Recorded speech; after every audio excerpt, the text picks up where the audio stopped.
Welcome to prime time debate. నేను శ్రీహరి. పొత్తులు ఎత్తులపై తెలంగాణలో క్లారిటీ వస్తోందా? ఢిల్లీ నుంచి గల్లీ దాకా పార్టీలు వ్యూహాత్మకంగా అడుగులు వేస్తున్నాయా? మునుగోడులో సిపిఎం పార్టీ గులాబీకే పార్టీకి ఎందుకు మద్దతు పలికింది? మరోవైపు బీజేపీ టీడీపీ పొత్తులపై ఓ క్లారిటీ వచ్చేసిందా?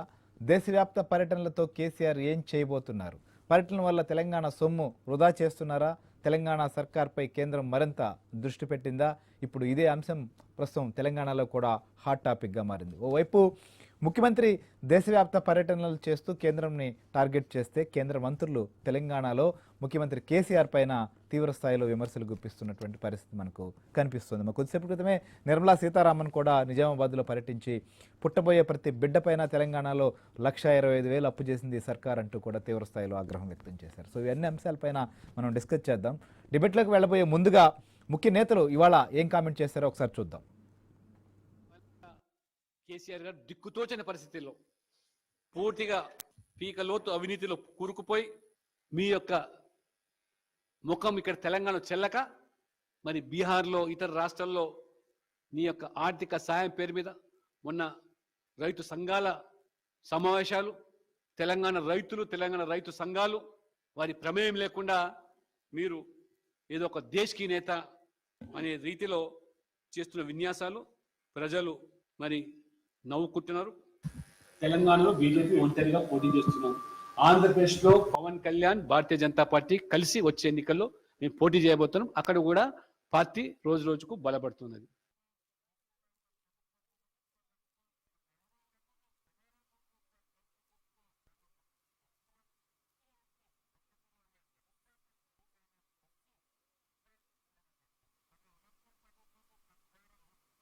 ఈరోజు దేశానికి నేనే దిక్కు, మా కల్వకుంట్ల కుటుంబమే దిక్కు, మేమే ఆదర్శము, తెలంగాణ మోడలే దేశానికి ఆదర్శమైన విధంగా ఈరోజు ముఖ్యమంత్రి గారు అనేక రాష్ట్రాల్లో తిరిగి ప్రచారం చేస్తూ ఉన్నారు. మాకు ఏ రకమైనటువంటి అభ్యంతరం లేదు. మీరు మోడీ గారికి వ్యతిరేకంగా కానీ బీజేపీకి వ్యతిరేకంగా కానీ మీరు ప్రచారం చేస్తే ఏ రాష్ట్రంలో పట్టించుకోవడం లేదు. ఉత్తరప్రదేశ్ నాయకులను కలిశారు, పంజాబ్ నాయకులను కలిశారు, ఢిల్లీ నాయకులను కలిశారు, బీహార్ నాయకులను కలిశారు, తమిళనాడుకి వెళ్ళారు, బెంగళూరుకి వెళ్ళారు. కానీ ఏ ఒక్క రాష్ట్రం, ఏ ఒక్క ప్రతిపక్ష పార్టీ కేసీఆర్ను సీరియస్గా తీసుకోవడం లేదు. కేసీఆర్ వ్యవహారం చూసి నవ్వుకుంటున్నారు.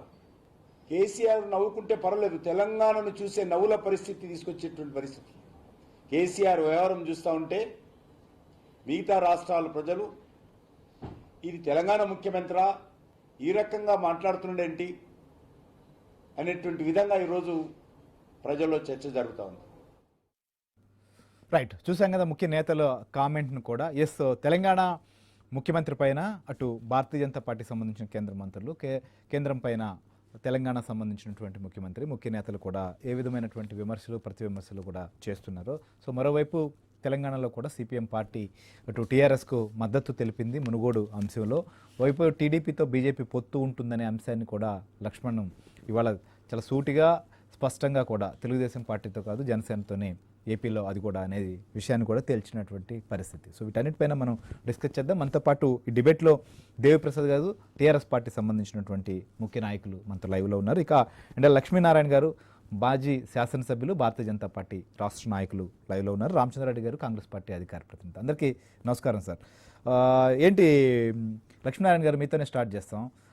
ముఖ్యమంత్రి గారు బీహార్కి వెళ్ళి పర్యటిస్తే తెలంగాణ ముఖ్యమంత్రిని కాదు తెలంగాణ సమాజాన్ని చూసి నవ్వుకునే పరిస్థితి, లేదా తెలంగాణ వారిని చూసి నవ్వుకునే పరిస్థితి వచ్చిందని చెప్పి కిషన్ రెడ్డి గారు కామెంట్ చేశారు. ఏముంది అక్కడ, ఒక ముఖ్యమంత్రి హోదాలో ఆయన అక్కడికి వెళ్ళారు, కొంత సాయం చేశారు, సో మీడియాతో మాట్లాడారు. దానికి నవ్వుకోవాల్సినటువంటి పరిస్థితి ఏముంటుంది? రిపీట్ చేయండి, సౌండ్ క్లియర్. బీహార్ రాష్ట్ర పర్యటనకు వెళ్ళినప్పుడు లేదా దేశంలో కేసీఆర్ గారు యొక్క వ్యవహార శైలి చూసి నవ్వుకుంటున్నారు తెలంగాణ ముఖ్యమంత్రిని. సో ముఖ్యమంత్రి కేసీఆర్ని నవ్వుకుంటే ఇబ్బంది లేదు, తెలంగాణ వాసులను కూడా నవ్వుకునే పరిస్థితి వస్తుందని చెప్పి కిషన్ రెడ్డి గారు కామెంట్ చేస్తున్నారు. ఏముంది నవ్వుకునేంతగా? ముఖ్యమంత్రి గారు భారతీయ రాష్ట్ర సమితి పార్టీ పెట్టాలనేటువంటి అభిప్రాయం, దాని మీద తమకు సంబంధించినటువంటి పార్టీ నేతల అభిప్రాయాలను మన హైదరాబాద్ లో హైటెక్స్ లో సమావేశం సందర్భంగా వారు తీసుకున్నారు. టెక్నికల్ గా వాళ్ళ అభిప్రాయం సానుకూలంగా తీసుకున్నారు. ముఖ్యమంత్రి తెలంగాణ రాష్ట్ర సమితి మన 17 స్థానాల లోక్సభ స్థానాలు ఉన్నటువంటి రాష్ట్రానికి పరిమితమైనటువంటి, మరి నో డౌట్ గత ఎన్నికల్లో 88 స్థానాలు వచ్చినాయి.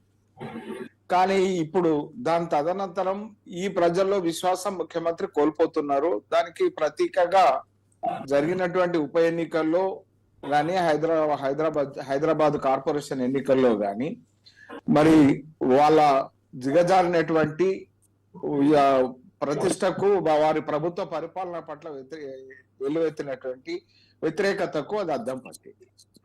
ఈ రకమైనటువంటి పరిస్థితులలో మరి భారత రాష్ట్ర సమితి అనేటువంటి పేరు పెట్టుకుంటా అనేటువంటి భావన వారి ఆలోచనలతో, ఆ ఆలోచనలకు అనుకూలంగా ఇవాళ ప్రతిపక్షాలు ఉన్నటువంటి అధికారంలో ఉన్నటువంటి రాష్ట్రాలన్నీ, ఇటు శరద్ పవార్ గాని, ఇటు కేజ్రీవాల్ ని గాని, అటు ఉద్ధవ్ ఠాక్రేని గాని, ఇటు మమతా బెనర్జీని గాని, స్టాలిన్ ని గాని, ఇట్లా వరుస పెట్టుకొని కలుసుకుంటా వచ్చారు. ఇవాళ నిన్న నితీష్ కుమార్ గారిని కూడా కలిసినటువంటి విషయం మనం గమనించాం.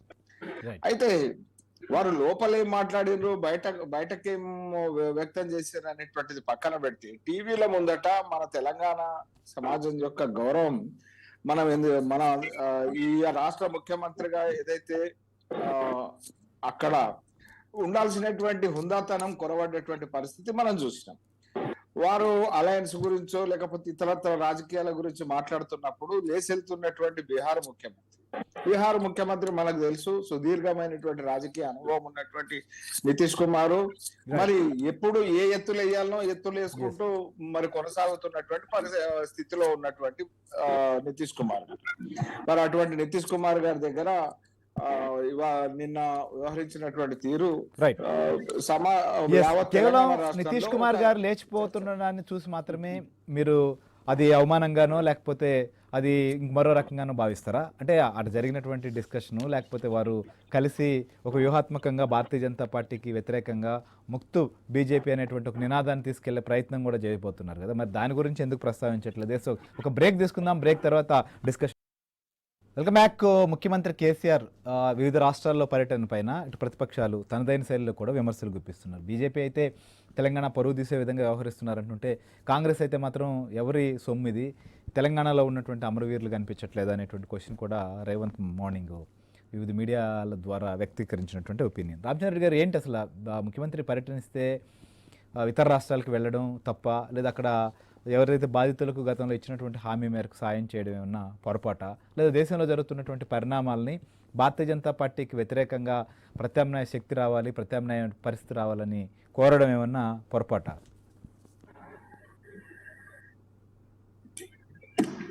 హలో రామచంద్ర గారు. ఎస్ శ్రేయర్ గారు, మీ వాయిస్ క్లియర్ గా రామచంద్ర రెడ్డి గారు, వాయిస్ వస్తుందా క్లారిటీగా? చెప్పండి. బీహార్ కి వెళ్ళడం పట్ల కేసీఆర్ పర్యటన పైన రేవంత్ రెడ్డి కూడా ఎందుకు ఇక్కడ లేరా, అమరవీరులకు ఏం న్యాయం చేశారు, అక్కడికి వెళ్ళి చేసేది ఏముంటుంది, తెలంగాణ ప్రజల సొమ్మును వృధా చేసేటువంటి ప్రయత్నం, ఇలాంటి కామెంట్స్ చేస్తున్నారు. సో గతంలో ఇచ్చినటువంటి ఒక హామీ మేరకు వెళ్ళారు, లేదా అక్కడ ప్రత్యామ్నాయ శక్తి రావాలి, దేశంలో భారతీయ జనతా పార్టీ కాదు అనేటువంటి ఒపీనియన్తో ఆయన తిరుగుతున్నారు. సో అలాంటి శక్తులన్నీ కూడగట్టేటువంటి ప్రయత్నంలో కేసీఆర్ చేస్తున్నారు. దాన్ని ఎందుకు కాంగ్రెస్ పార్టీ తప్పుపడుతోంది? ఎస్, ఇప్పుడు వీర జవాన్లు అమరులైపోయినప్పుడు వాళ్ళ పేరు మీద ఒక సమయం సందర్భం లేకుండా డబ్బులు తీసుకుపోవటం కానివ్వండి, లేకుంటే ఇక్కడ స్క్రాప్ దుకాణంలో చనిపోయినటువంటి బీహార్ కూలీలకి కాంపన్సేషన్ ఇచ్చే విషయంలో కానివ్వండి, తెలంగాణ రాష్ట్రానికి పిలిచి కనుక వాళ్ళు ఇది పరిస్థితి అని చెప్పేసి ఇక్కడికి సాధారణంగా ఆహ్వానించి వాళ్ళ సేవల్ని కొనియాడి వాళ్ళకి పాదాభివందనం చేసి ఇస్తే ఏమాత్రం అభ్యంతరం ఉండేది కాదు. అట్లా కాకుండా కేవలం ఒక్కళ్ళిద్దరు ఉన్నటువంటి సైనికులు బీహార్ రాష్ట్రానికి చెందిన వాళ్ళైతే వాళ్ళు చనిపోతే, చనిపోయిన సంవత్సరం కాలం తర్వాత అక్కడికి పోయి సైనికులకి అమరులైనటువంటి సైనికులకి, వీరమరణం పొందిన సైనికులకి నేను డబ్బులు ఇస్తున్నానని చెప్పేసి, కూలీలకు డబ్బులు ఇస్తున్నానని చెప్పేసి వాళ్ళ పేరు మీద తెలంగాణ డబ్బులు తీసుకుపోయి అక్కడ వృధా చేసి ఒక పాయింట్ లో, అంటే బీహార్ లో మిగతా రాష్ట్రాలను ఇగ్నోర్ చేసుకుంటూ అదే ప్రాంతానికి పోయి అక్కడ రాజకీయాలు మాట్లాడటం అనేది ఈ ప్రభుత్వం యొక్క దిగజారుడుతనానికి నిదర్శనం అని అంటున్నాం. వాళ్ళకి నిజంగా చిత్తశుద్ధి ఉంటే అమరులైనటువంటి ఆర్మీ మన అధికారులు కానివ్వండి, లేకుంటే వీర జవాన్లు కానివ్వండి, అక్కడ బీహార్ రాష్ట్రానికి చెందిన వాళ్ళు ఒక్కళ్ళు లేరు.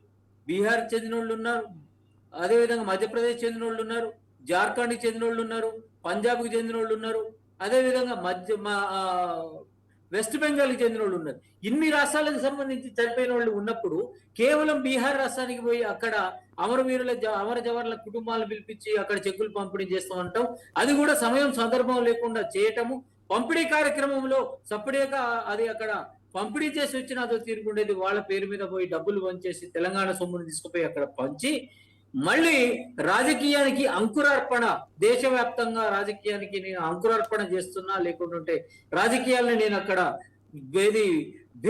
మోగించిందని చెప్పేసి చెప్పుకుంటాం. దానికంటే సిగ్గుమాలిన పడలేదు. ఇది ఇప్పుడే కాదు, ఇంత ముందర పంజాబ్ లో రైతులకు ఎప్పుడైతే డబ్బులు ఇవ్వటానికి పోయినరో అప్పుడే చెప్పినాం, అయ్యా మన రాష్ట్రంలో వస్తున్నారు అటువంటి రైతులు చాలా మంది ఉన్నారు, అటువంటి ఆపదలు డబ్బుల కోసము ఆత్మహత్యలు చేసుకునే వాళ్ళు ఉన్నారు, తీసుకుపోయి ఫస్ట్ మన రైతులను ఆదుకో, తర్వాత సంగతి వేరే రాష్ట్రానికి పోదామని చెప్పేసి చెప్పినాం. అందుకే నీకు మేము చెప్పిన కేవలం ఆ కోణంలోనే చూస్తున్నారా, లేకపోతే దేశవ్యాప్తంగా కేసీఆర్ కు క్రేజ్ వస్తుంది, లేకపోతే ఆయన ఒక ప్రత్యామ్నాయ శక్తిగా కూటమిగా యూపీఏ కాకుండా ఒక కూటమిని కూడగట్టే విషయంలో సక్సెస్ కాబోతున్నారు అనేటువంటి ఏమైనా అక్కుస కాంగ్రెస్ లో ఉందా? కేసీఆర్ గారికి ఉన్నాయి 4 సీట్లు, ఎంపీ సీట్లు ఉన్నాయి. ఆ 4 గురించి అదే కాక కేసీఆర్ గారికి ఉన్నటువంటి క్రెడిబిలిటీ గురించి మనందరికి తెలుసు. ఆయన పోతే ఎవరు నమ్మే పరిస్థితి లేదు.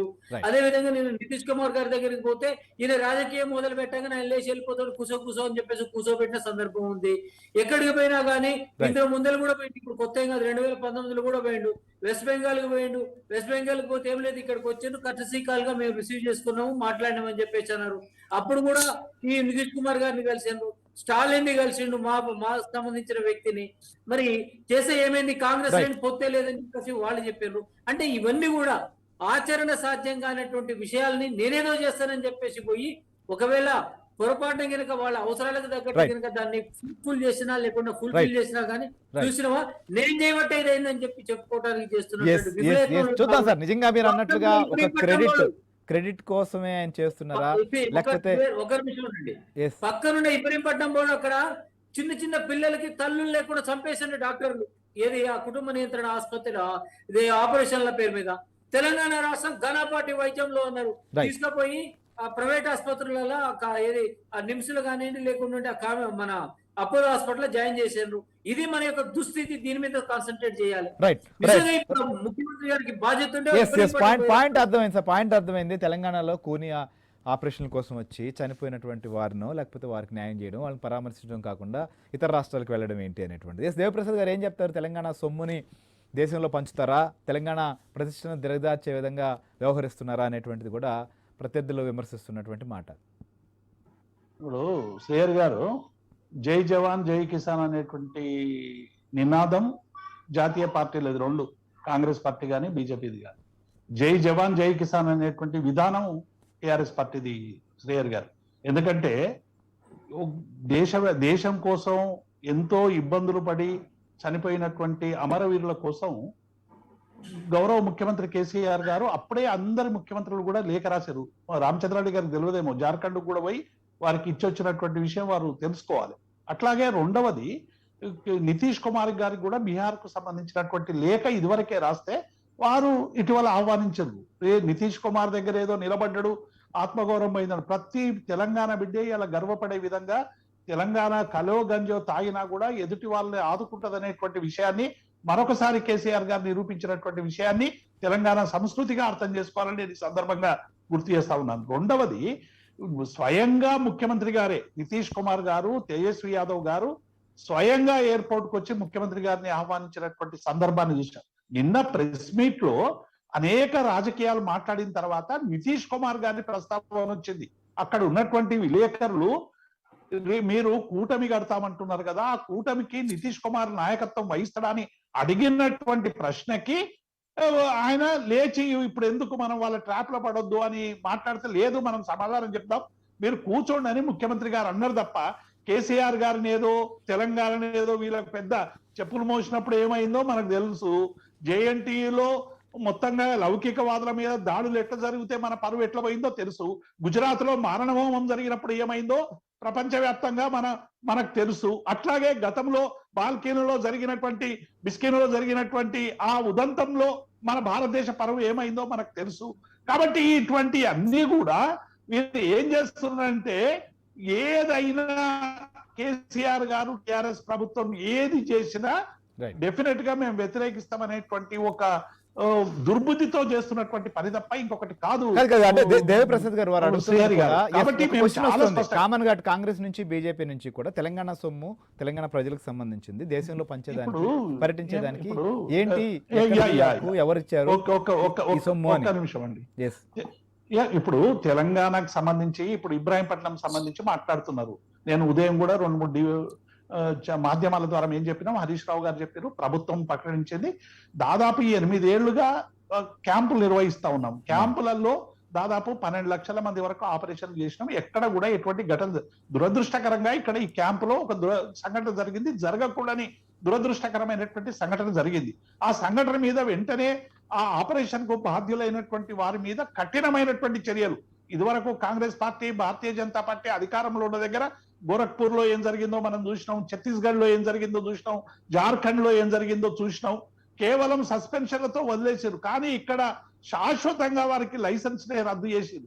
రద్దు చేయడమే కాకుండా అందరికి కూడా ఇమీడియట్ గా 5 లక్షల రూపాయలు ఎక్స్గ్రేషియా ప్రకటించి మిగిలిన వాళ్ళందరినీ కూడా ఇవాళ అపోలోలో, మిగతా వారిని నిమ్స్ లో జాయిన్ చేసి తాత్కాలిక ఖర్చులు కూడా ఇచ్చి మొత్తం వైద్య సదుపాయాలు కల్పించి వారి కుటుంబాలను ఆదుకునేటువంటి ప్రయత్నం నిరంతరం గంట కూడా 48 గంటలుగా హరీష్ రావు గారు చేస్తున్నటువంటి ప్రయత్నాన్ని చూస్తా ఉన్నాం. వీరికి ఏం తెలియదు, హాస్పిటల్ పోయి ఎవరు పట్టించుకుంటలేరు, ఎవరు చేస్తలేరు అనే ఒక ప్రకటన ఇచ్చారు. కానీ అందరు నవ్వుకుంటా ఉన్నారు హాస్పిటల్లో కానీ బయట కానీ. మొత్తంగా కూడా రాష్ట్ర ప్రభుత్వమే తీసుకొచ్చి వాళ్ళని జైన్ చేసి వారికి నిత్యం కూడా అన్ని పనులు చేస్తా ఉంటే, సపర్యలు చేస్తా ఉంటే ఏ మాత్రం కూడా దాన్ని అడుగుదాం సార్. ఖచ్చితంగా మీరన్న పాయింట్ లో కూడా తెలంగాణ జరగొద్దని మేము కోరుకుంటాం. రైట్ రైట్ అంటే ఘటన జరగొద్దు, భవిష్యత్తులో జరగొద్దు. ఒకవేళ ఇటువంటి ఘటనలు జరగకుండా ఉండాలంటే కఠిన చర్యలు తీసుకోవాలనేటువంటి విషయం మీద న్యాయ విచారణకు కానీ తెలంగాణ సొమ్మును తీసుకెళ్లి దేశంలో ఎందుకు ఖర్చు పెడుతున్నారు, ఎవరు హక్కు ఇచ్చారని కిషన్ రెడ్డి కూడా అడిగారు. అదే మేము అడుగుతున్నాం కదా చాలా కాలంగా. తెలంగాణ ఇచ్చినటువంటి సొమ్మును ఇతర రాష్ట్రాల్లో ఎందుకు ఖర్చు పెడుతున్నారని మా ప్రశ్న అదే. శ్రీహరి గారు, మేము ఇస్తున్నటువంటి దానిలో కేవలం మాకు 40% 42% ఇచ్చి చేతులు దులుపుకొని 52% లక్ష్మణ్ గారు ఏం చెప్తారు? ఏం చెప్తారు? సూటిగా సమాధానం చెప్తున్నారు దేవిప్రసాద్ గారు కూడా. మీరు తెలంగాణ సొమ్మును తీసుకెళ్లి ఇతర రాష్ట్రాల్లో పంచుతున్నారంటే తెలంగాణ సొమ్మును దేశం అంతా పంచుతున్నారు కదా కేంద్రం అని. నష్టంలో వచ్చినా ఇస్తాము, చాలా సందర్భాల్లో డబ్బులు ఇస్తాము. రైట్ దేవిప్రసాద్ గారు అడుగుతా ఉన్నారు, రాష్ట్రంలో వసూలు చేసిన పన్నుల్లో వాటా మీరు తీసుకొని వెళ్తున్నారు అని. అసలు ముఖ్యమంత్రి రావడం కానీ లేకపోతే పన్నుల్లో వాటాలు కానీ ఇవన్నీ కూడా రాజ్యాంగంలో పొందుపరిచినటువంటి అంశాలు. రాజ్యాంగంలో పొందుపరిచినటువంటి అంశాలు మీరు మధ్య మాట్లాడగానే ఇదేం రాజ్యాంగ వ్యతిరేక చర్య కాదు. నేను ఒకటే, ముఖ్యమంత్రి గారు రాజ్యాంగంలో పొందుపరిచిన నిబంధనల ప్రకారం వచ్చిన దాని ప్రకారం మరి ఆయన ముఖ్యమంత్రి పదవిని ఆస్వాదిస్తాడు. కానీ రాజ్యాంగంలో కేంద్ర రాష్ట్ర పన్నుల వాటా నిర్దేశించిన మేరకు ఎవరి పోర్ట్ఫోలియోలు, ఎవరి బాధ్యతలు వాళ్ళకు నిర్దేశించిన మేరకు ఇస్తూ భూరిగా మరి ఈ రాష్ట్ర అభివృద్ధి కోసం ఇస్తున్న కేంద్ర ప్రభుత్వాన్ని ప్రతిసారి అడుగుతున్నారు. మీరు అడిగేటప్పుడు మీరు రాజీనామా చేశాడు కండి రాజ్యాంగం ప్రకారం. ఒకటి. రెండో విషయము, వారు చెప్పుల గురించి మాట్లాడారు. నేను ఇప్పుడు గవర్నర్ గారిని మర్యాద పూర్వకంగా మన ముఖ్యమంత్రి గారు పాదాభివందనం చేసిండ్రు. అది ఒకవేళ గురువుగా భావించి వారికి సహకారం అందించారు భారతీయ బండి సంజయ్ గారు. ఒక వ్యక్తిగతంగా ఇక్కడ కాదు, వ్యక్తిగత అభిమానాన్ని వ్యక్తం చేసిండ్రు. ఇక్కడ ఏదైతే రాజకుటుంబానికి యువరాజు, రేపెవరు రాజు, కేటీఆర్ గారు వారు చెప్పిందే వినాలా. ఇవాళ ఉన్నటువంటి కవిత గారి జన్మదినం అయితే మంత్రులందరూ లైన్ లా కట్టాలా. ఈ రకమైనటువంటి మర్యాదలు మేము చేసేది కాదు. మోడీ జన్మదినం చేస్తారు. గౌరవాన్ని వ్యక్తం చేసేటువంటి దాంట్లో, అభిమానాన్ని వ్యక్తం చేసే దాంట్లో ఆ రకంగా అందించారు. మాకు కుటుంబ పార్టీ కాదు, కుటుంబంలో అందరికీ సపర్యలు. రేపు కేసీఆర్ గారి మనమడికి కూడా మీరు సపర్యలు చేసినా చేస్తారు మీరు, ఎందుకంటే మీరు కుటుంబ పార్టీ. రెండో విషయం ఇకపోతే నిధుల విషయంలో జై జవాన్ జై కిసాన్. అవునండి, మీరు ఏమన్నారు? ముఖ్యమంత్రి గారు ఏమన్నారు? నేను ప్రశ్నిస్తా, సర్జికల్ స్ట్రైక్ ను ప్రశ్నిస్తా అని అన్నాడు. ఎవరైతే సైన్య అధిపతి వచ్చి జరిగిన సంఘటన ఇది ఈ రకంగా జరిగిందని వివరించిన తర్వాత దేశ సరిహద్దుల రక్షణ కోసం ప్రాణాల ఒడ్డి పోరాడుతున్నటువంటి వాళ్లకు మేము సర్జికల్ స్ట్రైక్ ను ప్రశ్నిస్తామంటారు, ఏ స్ట్రైక్ ను ప్రశ్నిస్తామంటారు. ఇప్పుడు సర్జికల్ స్ట్రైక్ లేదా ఆర్థిక సాయానికి ఏంటి సార్ లింక్? ఒక క్వశ్చన్, సర్జికల్ స్ట్రైక్ కి ఇక్కడ ఆయన సాయం అందించిన దానికి ఏంటి సార్ సంబంధం? ఒకవేళ అప్పట్లో ఉన్న ఇన్సిడెంట్ ఆయన క్వశ్చన్ చేశారు, చాలా మంది కూడా క్వశ్చన్ చేశారు. దేశంలో చాలా మంది అడిగారు. 2 మంది రైతులు ఆత్మహత్యలు చేసుకున్నారు ఇక్కడ. వాళ్ళకి ఎందుకు మీరు 7,800 అడుగుతూ మీరే ఇయ్యాలి, కేంద్రం ఇయ్యాలి, రాష్ట్రం ఎందుకు ఇస్తుంది? కేంద్రం ఇయ్యాలి. కేంద్రం ఏదైతే 750 మందిని చంపారు కదా మన రోడ్ల మీద, ఏమి ఇచ్చారు? ₹1 ఇచ్చారా?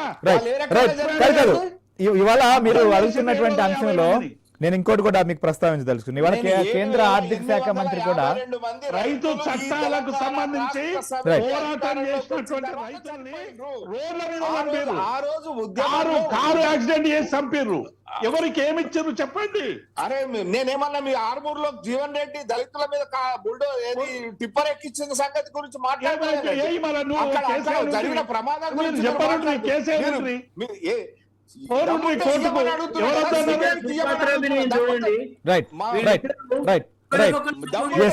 దమ్ముంటే అఖిలపక్ష కమిటీని న్యాయమూర్తితో విచారణ డిబేట్ ఆర్మూర్ ఇష్యూస్ వేరే ఇష్యూస్ కావద్దు. మన పాయింట్ మీద తెలంగాణ సొమ్ము, తెలంగాణకు సంబంధించినటువంటి పరిస్థితిని ఎందుకు వేస్ట్ చేస్తున్నారు, లేకపోతే దీని మీదే కన్సల్ట్ అయ్యాం కాబట్టి మనం చెప్తున్నాం.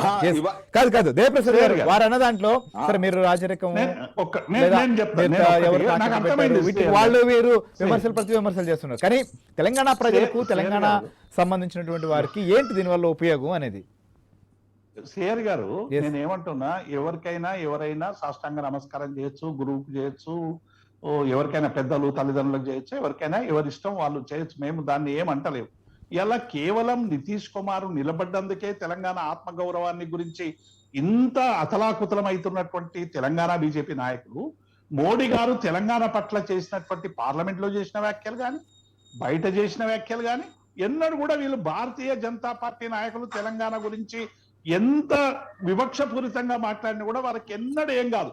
కానీ సందర్భం లేకుండా నిన్న నితీష్ కుమార్ అట నిలబడుతున్నట్టే వీళ్ళకేమో అయిందట. అటువంటి నితీష్ కుమార్నే కదా మీరు మొత్తంగా కూడా వాళ్ళ ఎమ్మెల్యేలను కొని మొత్తం నాశనం చేయాలని ప్రయత్నం చేస్తే ఆయన తెలివితోని బయటకు వచ్చి ఇలా మిగతా పార్టీలతో అధికారం తీసుకున్నాడు.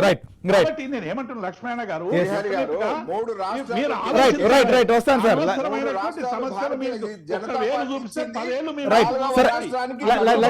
లక్ష్మణ్ గారు అవి కూడా మాట్లాడతాం. ఇప్పుడు ఢిల్లీ గురించి జార్ఖండ్ లేదా బీహారు ఇక్కడ జరగబోయిన పరిణామాలు భారతీయ జనతా పార్టీ ఇచ్చింది, తెలంగాణ రాష్ట్ర సమితి పుట్టింది. 3 రాష్ట్రాలు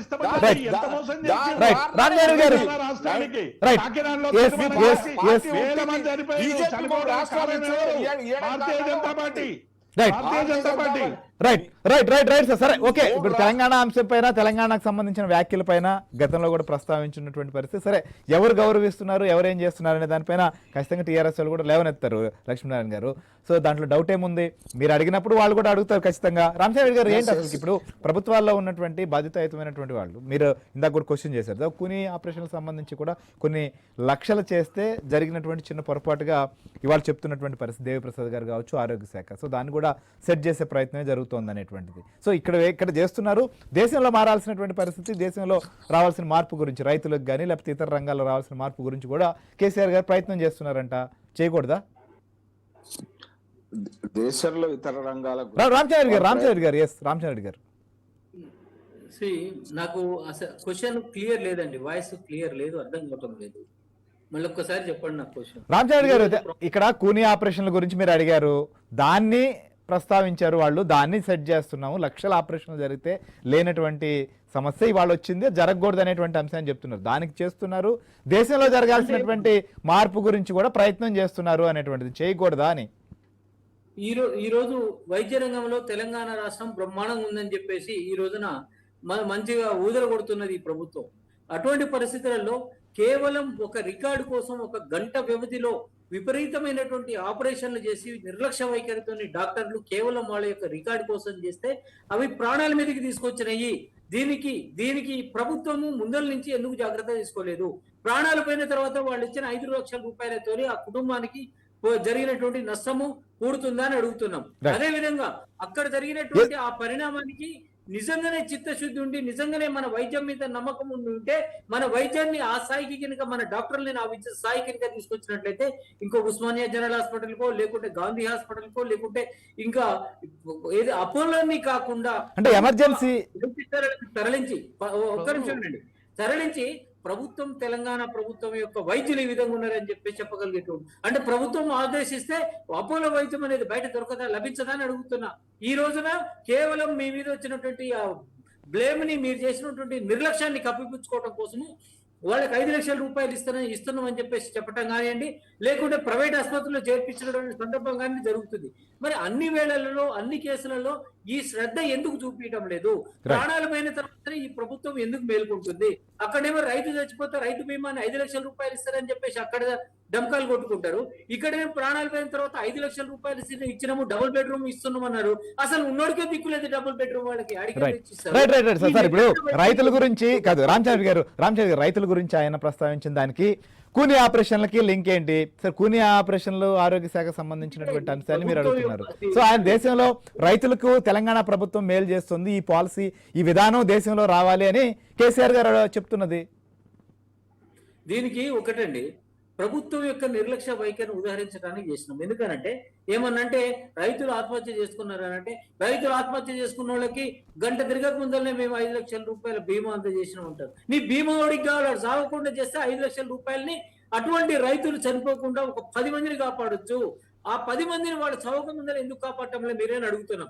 అదే విధంగా ఈ ఆపరేషన్ల విషయంలో కూడా నిజంగా మీరు డాక్టర్లకి ప్రాపర్ డైరెక్షన్ ఇచ్చి ఉంటే ప్రాపర్ డాక్టర్లు కనుక అక్కడ ఉన్నట్లయితే మీరు తొందరపాటు చేయకుండా ఒక నిర్లక్ష్య వైఖరి వహించకుండా ఆపరేషన్లు చేసే కాదు చేయండి అని చెప్పేసి ఆదేశాలు జారీ చేసినట్లయితే ఇలా 4 ప్రాణాలు బతికే మిగిలేయే కదా, ఆ పసికందులకు తల్లి ఉండేది కదా అని చెప్పేసి మేము ప్రశ్నిస్తున్నాం. మరి ఈ ప్రభుత్వానికి చనిపోయిన తర్వాతనే శ్రద్ధ వస్తుందా, చనిపోక ముందునే జాగ్రత్త ఉండదని ప్రశ్నిస్తున్నాం. అందుకనే అక్కడ నిర్లక్ష్య వైఖరి, ఇక్కడ నిర్లక్ష్య వైఖరి, దాన్ని కప్పిపుచ్చుకోవడం కోసం ప్రభుత్వము డబ్బుతోని కొనుగోలు చేయాలని చేసే ప్రయత్నం గురించి చెప్పే క్రమంలో నేను ఉదహరిస్తున్నటువంటిది ఈ రైతులు కానివ్వండి, లేకుంటే ఇక్కడ వైద్యం గురించి కానివ్వండి. రైట్ రైట్ దేవప్రసాద్ గారు ఏం చెప్తారు? మీరు రైతుల గురించి చెప్పినా లేకపోతే మరొకటి ప్రస్తావించారు, కేవలం డబ్బులు ఇచ్చి ఇంతకుముందు రైతులకైనా లేకపోతే ఇప్పుడు బీహార్కి వెళ్ళినా ఇంకోటి ఇచ్చినా కూడా అలాంటి దాన్ని మీ తప్పుల్ని కప్పిపుచ్చుకునే ప్రయత్నం, దేశంలో గొప్పలు చెప్పుకునే ప్రయత్నం చేస్తున్నారా? ఒక్కటి శ్రేయర్ గారు, ఇది చాలా దురదృష్టకరమైనటువంటి సంఘటన అని మేమే కాదు మొత్తం ఇలా యావత్ ప్రజానీకం భావిస్తా ఉన్నది. గౌరవ ముఖ్యమంత్రి గారు కూడా వెంటనే ఆదేశాలు ఇచ్చి ఆర్థిక శాఖ మంత్రి గారికి మొత్తంగా కూడా ఆదేశాలు ఇచ్చి అసలు ఈ క్యాంపులకు సంబంధించినటువంటి బీపీఎల్ క్యాంపులు నిర్వహిస్తా ఉన్నారు, ఈ క్యాంపులన్నీ కూడా ఆపేసి విచారణ జరిగిన తర్వాత తేలండి, దోషులు ఎవరైనా ఎటువంటి కఠినమైనటువంటి శిక్షలే అని చెప్పి ప్రభుత్వం నిర్ణయిస్తుంది. ఆర్థిక మంత్రి పోయి ముఖ్యమంత్రి గారు పోయి చేసినటువంటి ఆపరేషన్లు కాదు ఇవి శ్రేయర్ గారు. ప్రభుత్వంలో ఉన్నటువంటి డాక్టర్లు వ్యవహరించినటువంటి తీరు వల్ల ఇలా సమాజంలో అనేక అనుమానాలు వస్తా ఉన్నాయి. దీన్ని నివృత్తి చేయాల్సినటువంటి బాధ్యత ఉందని ప్రభుత్వం చాలా స్పష్టంగా ప్రకటించింది. అవసరమైనటువంటి వారికి సహాయం చేసేటువంటి ప్రయత్నం చేస్తా ఉంది.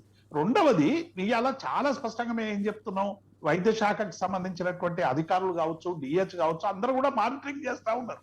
కానీ వీళ్ళు హాస్పిటల్కి పోయి అసలు ఇక్కడ ఏం మానిటరింగ్ లేదు. రామచంద్రారెడ్డి గారు కానీ కాంగ్రెస్ కానీ వాదిస్తా ఉంది వీళ్ళని ఉస్మానియాలు వేసేది ఉండే అని. ఇలా పేషెంట్స్ సైకాలజికల్ గా వారికి ఒక విశ్వాసం రావాలి కదా. డెఫినెట్ గా వాళ్ళకి ఏం కాకుండా కూడా రేపు ఏమవుతుందని ఒక భావన ఉన్నటువంటి నేపథ్యంలో మాకు మెరుగైనటువంటి వైద్యం తప్పకుండా అందిస్తుంది ప్రభుత్వం అనేటువంటి ఒక విశ్వాసం ఇవ్వడానికి ఇలా Right. నిమ్స్ అద్భుతమైనటువంటి ఆసుపత్రి కావచ్చు, లేకుంటే అపోలోలో కూడా కొంతమందిని జైన్ చేసి వారిని రక్షించేటువంటి ప్రయత్నం చేస్తాం. భవిష్యత్తులో ఇటువంటి చర్యలు జరగకుండా చూసేటువంటి ప్రయత్నం చేస్తామని చెప్పి చాలా స్పష్టంగా ప్రభుత్వం ప్రకటించింది. రైట్ రెండవది ఇవాళ సూటిగా నేను ఇంకోటి అంశం, దేశవ్యాప్తంగా పర్యటన వల్ల ఏం సాధిస్తారు సార్? ఏంటి కేసీఆర్ గారి వ్యూహం ఏంటి? సో ఎక్కడికి వెళ్ళినా కూడా ఇప్పుడు యూపీఏతో చాలా కలిసి మంచి- ఉన్నటువంటి మంచి- వారిని మళ్ళీ మంచి ప్రశ్న కలుస్తున్నటువంటి అడిగారు. ఘటనలు మంచి- చాలా ఉన్నాయి. మంచి- బీహార్ లో కూడా ఇప్పుడు ప్రభుత్వం యా, యూపీఏ యా, సంబంధించినటువంటి యా, యా. వారిలో భాగంగా ఎలక్షన్ లో పోటీ చేసినటువంటి వారు సరే నితీష్ కుమార్ గారు అంటే బయటకు వచ్చారు. సో అక్కడ కొత్తగా యూపీఏకి వ్యతిరేకంగా కూటమి కట్టే ప్రయత్నం ఏం జరుగుతుంది? ఇప్పుడు ఒక్కటి శ్రేయర్ గారు, అంటే మేము గత గౌరవ ముఖ్యమంత్రి గారు 2 సంవత్సరాలుగా ఈ దేశంలో అనేక ఆర్థిక రాజకీయ విధానాల్లో పెనుమార్పులు కావాలని వారు అనేక విషయాలు ప్రస్తావిస్తున్నారు. ఈ మేము చెప్పినటువంటి విషయాలే చాలా మంది ప్రతిపక్ష నాయకులు కూడా వాటి గురించి మాట్లాడుతూ ఉన్నారు. ఈవెన్ రాహుల్ గాంధీ కూడా అనేక సందర్భాల్లో కేసీఆర్ గారు మాట్లాడిన మాటల్ని వారు ట్వీట్ చేస్తా ఉన్నారు. నిన్న శరద్ పవార్ కూడా మాట్లాడిండ్రు, అట్లాగే స్టాలిన్ గారు మాట్లాడిండ్రు, మమతా బెనర్జీ గారు మాట్లాడిండ్రు. ఇట్లా అనేక రాష్ట్రాల్లో కూడా ఇలా రాష్ట్రాలకు సంబంధించినటువంటి అనేక హక్కుల విషయంలో కేంద్రం కక్షపూరిత వైఖరి అవలంబిస్తా ఉన్నది. కేవలం భారతీయ జనతా పార్టీ పరిపాలిస్తున్నటువంటి రాష్ట్రాలకే ఇతోధికమైనటువంటి సహాయం చేస్తూ భారతీయ జనతా పార్టీకి వ్యతిరేకంగా ఉన్నటువంటి శక్తుల పట్ల రకరకాల ప్రయోగాలు చేస్తా ఉంది. ఉదాహరణకి ఇలా సిసోడియాకి సంబంధించి, ఇలా ఆపుకు సంబంధించినటువంటి సిసోడియా మీద వారు ఈడీ దాడులు, సిబిఐ దాడులు ఎన్ని చేసినా కూడా ఏం తెలిసిండ్రు. ఇలా అక్కడ ఉన్నటువంటి ఎమ్మెల్యేలందరినీ కూడా ఇలా భయకంపితులు చేసేటువంటి ప్రయత్నం చేస్తా ఉన్నారు. ఈడీలు ప్రయోగించి అన్ని రాజకీయ పార్టీలను కూడా ఇలా ఇబ్బందులు పెట్టేటువంటి ప్రయత్నం చేస్తా ఉన్నారు. ఇటువంటి సందర్భంలో భారతీయ జనతా పార్టీకి వ్యతిరేకంగా ఒక కూటమి ఏర్పడాలని మా పొలిటికల్ లైన్ అండి శ్రేయర్ గారు. ఈ లైన్ లో భాగంగా మేము అనేక మందితో చర్చలు జరుపుతా ఉన్నాం, అనేక మందితో యూపీఏ ఇవాళ భారతీయ జనతా పార్టీకి ఎన్డీఏకి వ్యతిరేక కూటమి కాదా? కాంగ్రెస్ పార్టీ లేదా చాలా మంది కలిసి ఉన్నటువంటి ప్రాంతీయ పార్టీలు కాదా? మీరు స్టాలిన్ గారిని కలిశారు, స్టాలిన్ గారు కాంగ్రెస్ పార్టీతో లేరా? శివసేన పార్టీ కాంగ్రెస్ తో లేదా? ఇవాళ నితీష్ కుమార్ గారు కూడా కాంగ్రెస్ పార్టీ సపోర్ట్ తోనే అక్కడ ప్రభుత్వాన్ని ఏర్పాటు చేయలేదా? శ్రేయర్ గారు, భారతీయ జనతా పార్టీకి వ్యతిరేకంగా ఉన్నటువంటి శక్తుల మధ్య కూడా కొన్ని ఇష్యూస్ పరిష్కారం కాబడవలసినటువంటి ఇష్యూలు కొన్ని ఉన్నాయి శ్రేయర్ గారు. డెఫినెట్ గా వాటిని కూడా పరిష్కరించుకునేటువంటి అవకాశం ఉంది. అయితే ఈ దేశంలో అందరికీ కూడా ప్రత్యామ్నాయం అని మనం భావించి కాంగ్రెస్ పార్టీనే చాలా కాలంగా భారతీయ జనతా పార్టీకి వ్యతిరేకంగా అనేక సందర్భాల్లో దాన్ని ఆ గతంలో కూడా మనం మొదటి సందర్భంలో ఎన్డీఏ గవర్నమెంట్ వచ్చినప్పుడు కూడా అదే ప్రత్యామ్నాయం సృష్టిస్తుందని అనుకున్నాం. కానీ రోజు కాంగ్రెస్ పార్టీ మీద ప్రజలు పెట్టుకున్నటువంటి ఆశలు గాని అన్ని కూడా ఒక రకంగా రోజు దిగజారిపోతా ఉన్నాయి. కారణం ఏంటంటే భారతీయ జనతా పార్టీకి వ్యతిరేకంగా ఒక స్పష్టమైనటువంటి రాజకీయ పోరాటం చేయడం లేదు. ఏంటి రామచంద్రారెడ్డి గారు కాంగ్రెస్ పార్టీ కాదు కాబట్టి ఇవాళ కేసీఆర్ గారు ఆ పాత్ర పోషిస్తున్నారు. కేవలం తెలంగాణలో కేసీఆర్ గారి మీద మాటలు మాట్లాడితే దేశంలో భారతీయ జనతా పార్టీకి వ్యతిరేకంగా మాట్లాడినట్టనేటువంటి భావనతో కాంగ్రెస్ పార్టీ నాయకులు ఉన్నారు. కాంగ్రెస్ పార్టీ నాయకులకు శత్రువులు ఎవరు, మిత్రులు ఎవరు కాబట్టి ఇవాళ దేశ ప్రజలు కాంగ్రెస్ పార్టీకి కాజాలరు అని తీర్పు ఇస్తా ఉన్నారు. కాబట్టి ఇవాళ ప్రత్యామ్నాయం మేము ఏర్పాటు చేసేటువంటి ప్రయత్నం చూద్దాం. సరే, మీరు కాంగ్రెస్ పార్టీ వాళ్ళతో కాదు అంటున్నారు, కాంగ్రెస్ పార్టీతో కలిసి ఉన్న రాష్ట్ర ప్రభుత్వాలు కలుస్తున్నారు కదా అనేది రామచంద్ర గారు. ఇక్కడ బీజేపీకి సహకరించాలన్నటువంటి ఉద్దేశంతో ఇక్కడ ఏం లేదు కాంగ్రెస్ పార్టీ అని చెప్పేసి ప్రజలలో ఒక భావన కల్పించడం కోసం బీజేపీ టీఆర్ఎస్ పోటాపోటీగా ఈ ఇద్దరు దోస్తులు కూడా కొట్టుకుంటుంటారు. ఒక ఆస్పెక్ట్. నెంబర్ 2, ఇప్పుడు దేవిప్రసాద్ గారు చెప్తున్నట్టు ఇక్కడ కాంగ్రెస్ ఏం లేదు అని చెప్పేసి ఈ రోజు 4 సీట్లు ఉన్నటువంటి టిఆర్ఎస్ పార్టీ, లోక్సభలో 4 సీట్లు ఉన్నటువంటి టిఆర్ఎస్ పార్టీ కాంగ్రెస్ పార్టీ కంటే మేము బలీయమైందన్న విధంగా ఈ రోజు క్లియర్ గా అర్థమైపోతుంది. మీ యొక్క ఉద్దేశం ఏంటంటే ఇక్కడ కావాల్సింది బీజేపీ మళ్ళీ అధికారంలోకి ఎట్లా తీసుకురావాలి, దానికి ఏ విధంగా కాంగ్రెస్ పార్టీని మోరల్ గా కానీ లేకుంటే ప్రజలలో డిమోరలైజ్ చేయటం కానీ ఏ విధంగా చేయాలనేది కుట్రపూరితంగా వ్యవహరిస్తున్నారు మీ దోస్తులు ఇద్దరు కలిసి. కానీ Right. ఇది చిత్రం చేసేదని ఎప్పటి నుంచో Yes, yes, yes, yes. Srihari గారు, Right, right, right, sir. నేను లక్ష్మణ ఒక్క అంశం దేవప్రసాద్ గారు సూటిగా మీరు సమాధానం చెప్పాలా. ఇవాళ కేంద్రం నుంచి సీరియస్ గా ఒత్తిడో లేకపోతే మరో రకమైనటువంటి రాష్ట్ర ప్రభుత్వం పైన లేదా రాష్ట్ర ప్రభుత్వానికి సంబంధించినటువంటి వారిపైన వస్తున్నటువంటి అనేక రకాల ఆరోపణలు, లేకపోతే ఇక్కడ తెలంగాణలో కూడా సీరియస్ గా కేంద్రం దృష్టి పెట్టిందన్న నేపథ్యం తర్వాతే దేశంలో అనేక మందిని కూడగట్టుకునే ప్రయత్నం లేదా బలం చేకూర్చుకునే ప్రయత్నం, వారందరూ సపోర్ట్ తీసుకునే ప్రయత్నం చేస్తున్నారా కేసీఆర్ గారు అనేది కూడా ఒక విమర్శ. నిజమా? ఇప్పుడు ఒకటండి, మేము 8 ఏళ్లుగా ఈ రాష్ట్రంలో అధికారంలో ఉన్నాం.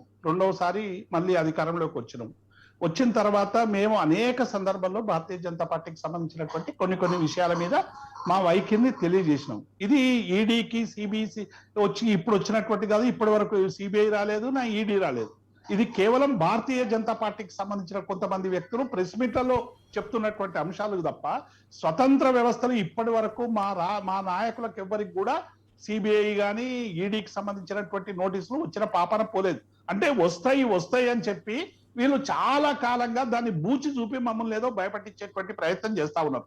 చాలా స్పష్టంగా మేము చెప్పింది ఏంది, మీరు ఎన్ని కేసులు పెట్టుకుంటారో పెట్టుకోండి, ఏం చేసుకుంటారో చేసుకోండి, కానీ భారతీయ జనతా పార్టీకి వ్యతిరేకంగా మేము అడుగుతున్నటువంటి అంశాలు పరిష్కరించాలి కానీ మా మీద వ్యక్తిగతమైనటువంటి దాడులకు ఎందుకు పురికొల్పుతారు? మేము రాజకీయాల్లో కొన్ని మార్పులు కావాలని అడుగుతా ఉన్నాము. రాష్ట్రాలకు సంబంధించిన హక్కుల్ని కాపాడుకోవాలని ప్రయత్నం చేస్తా ఉన్నాము. తెలంగాణ రాష్ట్రానికి 8 ఏళ్లుగా భారతీయ జనతా పార్టీ అధికారంలో ఉన్నటువంటి ప్రభుత్వం మమ్మల్ని ఇబ్బందులు పెడుతున్నటువంటి వైనాన్ని మార్చమని చెప్తా ఉన్నాం. దేశవ్యాప్తంగా ఇవాళ అనేక మంది ఆలోచనలకి పురుడు పోసుకుంటున్నటువంటి సందర్భంలో మేము కూడా షేర్ చేసుకునేటువంటి ప్రయత్నం చేస్తున్నాం తప్ప ఈడీలకో ఇంకో దానికో భయపడి చేస్తున్నటువంటి అంశాలు కాదు. చూద్దాం సార్, నిజంగా మీరు అలానే చేస్తున్నారా?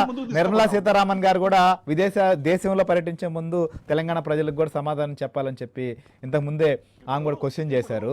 దానికి కూడా సమాధానం చెప్తారు. ఒక బ్రేక్ తీసుకుంటా, బ్రేక్ తర్వాత లక్ష్మీనారాయణ గారు మీ దగ్గరికి వస్తాం. బ్యాక్ దేశవ్యాప్తంగా కేసీఆర్ గారు పర్యటిస్తున్నా లేదా రాష్ట్రంలో పొత్తులకు సంబంధించినటువంటి అంశం పైన కూడా తెలంగాణలో అనేక పరిణామాలు చోటు చేసుకుంటున్నాయి. లక్ష్మీనారాయణ గారు, సో దేశంలో జరుగుతున్నటువంటి పరిణామాల నేపథ్యం కావచ్చు, లేకపోతే ఎందుకు దేశవ్యాప్తంగా ఇవాళ మీరు క్వశ్చన్ చేస్తున్నటువంటి అంశాలను లేకపోతే మీరు ప్రస్తావిస్తున్న అంశాలు కాదు, తెలంగాణ నుంచి వస్తున్నటువంటి క్వశ్చన్లకు, తెలంగాణ ప్రభుత్వాన్ని అణిచివేతకు, ఇబ్బందులకి ప్రశ్నిస్తున్నటువంటి పరిస్థితిని వారు సూచిస్తున్నారు. దానికోసమే ఇవాళ పర్యటనలు తప్ప మరొక అంశమో ఈడీకో లేకపోతే ఐటీకో భయపడో ఇంకోటో కాదనేది ఏం చెప్తారు? భయం అనే పదం ఎవరికి వస్తుందండి? సిబిఐ కానీ ఈడీ కానీ అంటే అవి దర్యాప్తు సంస్థలు. ఒకవేళ దర్యాప్తు సంస్థలు దర్యాప్తు చేసింది అనుకోండి, సహకరిస్తుంది. కానీ భయం అనే పదం ఎవరికి వస్తుందండి?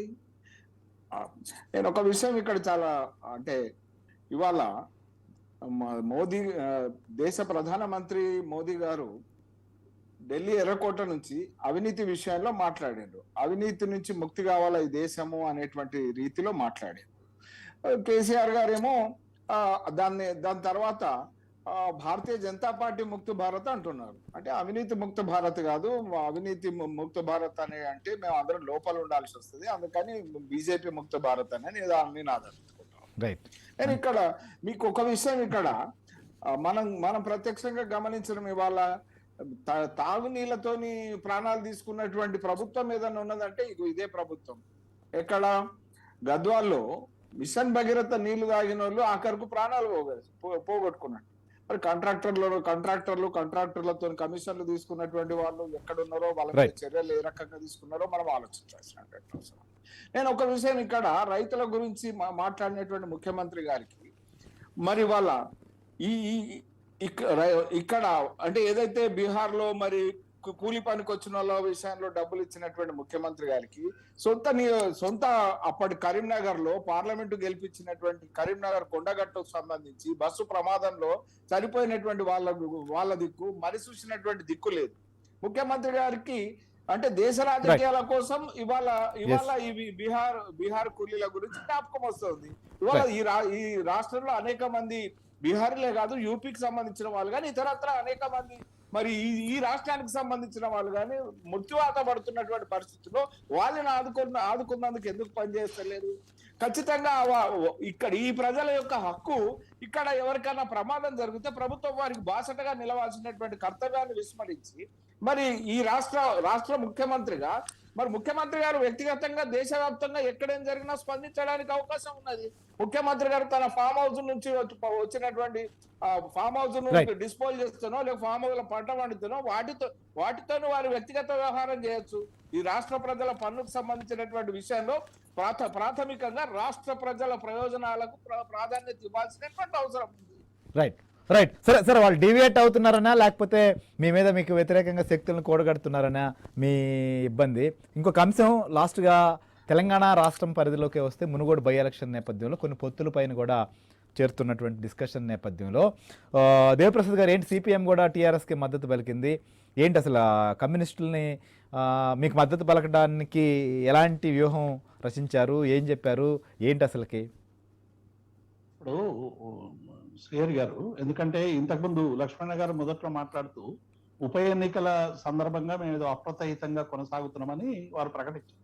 రెండవసారి పార్లమెంటు ఎన్నికల తర్వాత వారికి 4 సీట్లు వచ్చిన తర్వాత ఇక్కడ జిల్లా పరిషత్ ఎన్నికలు జరిగినాయి, పంచాయతీ ఎన్నికలు జరిగినాయి, మున్సిపల్ ఎన్నికలు జరిగినాయి, పట్టభద్రుల ఎన్నికలు జరిగినాయి, టీచర్ల ఎన్నికలు జరిగినాయి, అట్లాగే నాగార్జున సాగర్ అది జరిగినాయి, దుబ్బాకి ఇవి జరిగినాయి. ఒక 2 స్థానాలు, ఎందుకంటే అది ఒక ప్రత్యేకమైనటువంటి హుజరాబాదు దుబ్బాకలో 2 సీట్లు వాళ్ళు గెలవడం అనేటువంటిది అందరికి తెలిసినటువంటి అంశమే.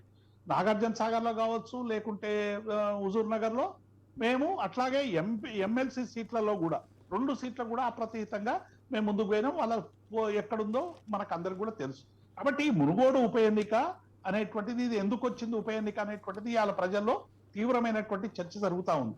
కాంగ్రెస్ పార్టీకి సంబంధించినటువంటి ఒక నాయకుడు తన స్వంత లాభం కోసం ఇవాళ ఒక ఉప ఎన్నిక, ఎందుకంటే ఆయనకు 20,000 కోట్ల రూపాయలు రైట్ సార్ సార్ దాని డెప్త్ లో పోతే మళ్ళీ వాళ్ళు ఎక్కడ కాంట్రాక్ట్, అది గ్లోబల్ టెండర్, ఎవరైనా పార్టిసిపేట్ చేయొచ్చు అంటారు. మునుగోడు ఉప ఎన్నిక ఎందుకు వచ్చింది శ్రీహరి గారు? Right right right Rajagopal Reddy కాంక్ష తీర్చుకోవడానికి వచ్చింది.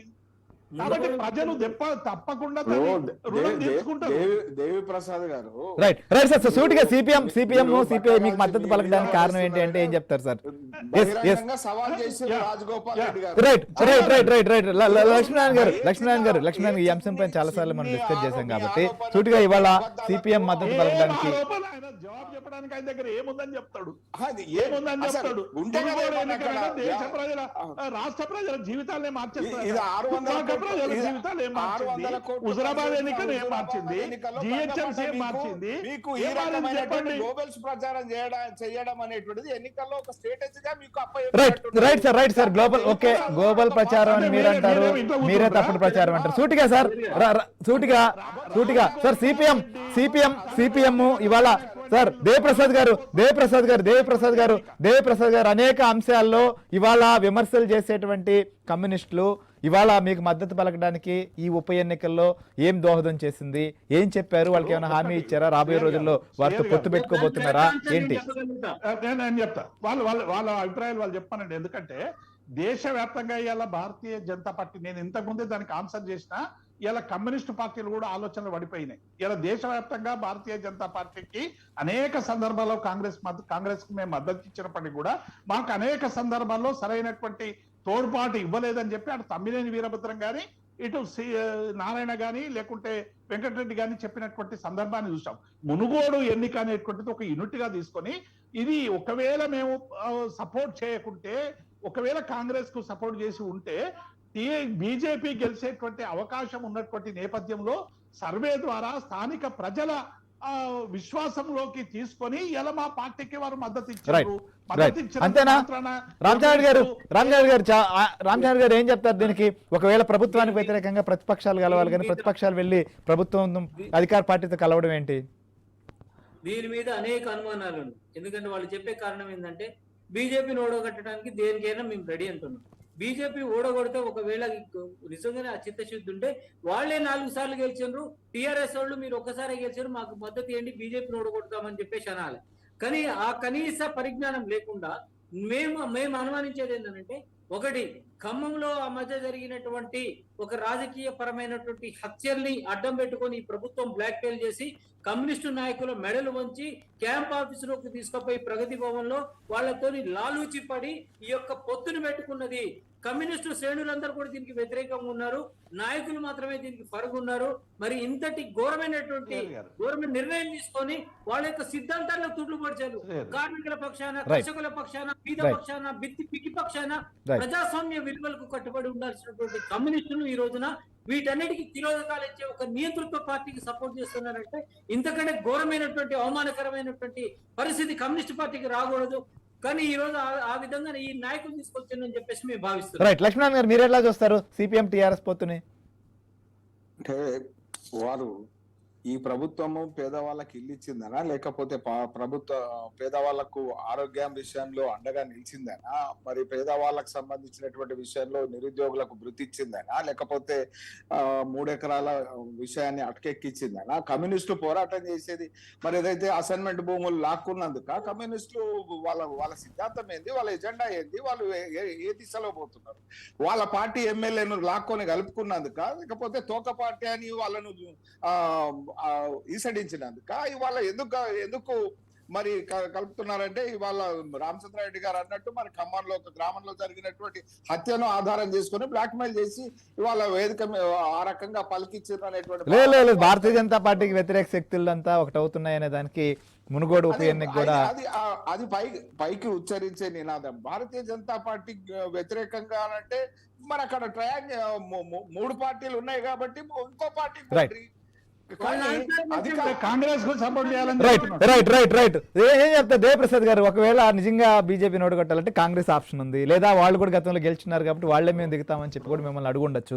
అవేమీ కాకుండా టీఆర్ఎస్ కే మద్దతు ఇచ్చారు అంటే ఏమీ లేకుదా దాని వెనకాల బ్యాక్గ్రౌండ్ అని? శ్రేయర్ గారు ఏ రాజకీయ పార్టీ ఏం ఆలోచన చేస్తున్నది ఆ రాజకీయ పార్టీలు చెప్పాలి. ఇప్పుడు సిపిఎం ఎందుకు ఆలోచన చేస్తా ఉన్నది టీఆర్ఎస్ కు మద్దతు ఇవ్వడానికి అనేటువంటి విషయం మీరు నేను సిపిఎం ప్రతినిధి కాదు, దానికి వకాలతా ఉంచుకొని జవాబు చెప్పడానికి. మా పార్టీకి వాళ్ళు మద్దతు ఇవ్వడానికి ఒక కారణం, రాజకీయ కారణం అది అయి ఉంటుందని అందరం అనుకుంటున్నాం కాబట్టి ఆ విషయం నేను చెప్పే. కానీ మిగతా విషయాల్లో సిపిఎం మా పార్టీ పట్ల ఎట్లా వ్యవహరిస్తున్నది అనేటువంటి విషయం అనేటువంటిది వాళ్ళు చెప్పాలి. రెండవది, ఇలా ప్రగతి అక్కడ జరిగింది, ఖమ్మంలో జరిగినటువంటి హత్యలకు సంబంధించినటువంటి అంశం మా టీఆర్ఎస్ సంబంధించినటువంటి నాయకుని మీదనే హత్యాకాండ జరిగింది. దానికి సంబంధించినటువంటి 8 మంది అరెస్ట్ చేసినాం, వాళ్ళ మీద హత్య కేసు పెట్టాం, లోపల పెట్టాం.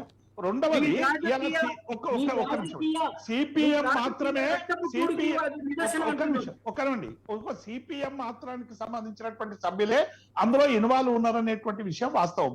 కానీ ఇలా సిపిఐకు మొదలు ప్రకటించింది, సిపిఐ ఏం హత్యలు చేసిందని ఇలా రామచంద్రారెడ్డి గారు కమ్యూనిస్టులందరినీ ఏకఘటన కట్టి మాట్లాడేటువంటి స్థితి వస్తా ఉంది.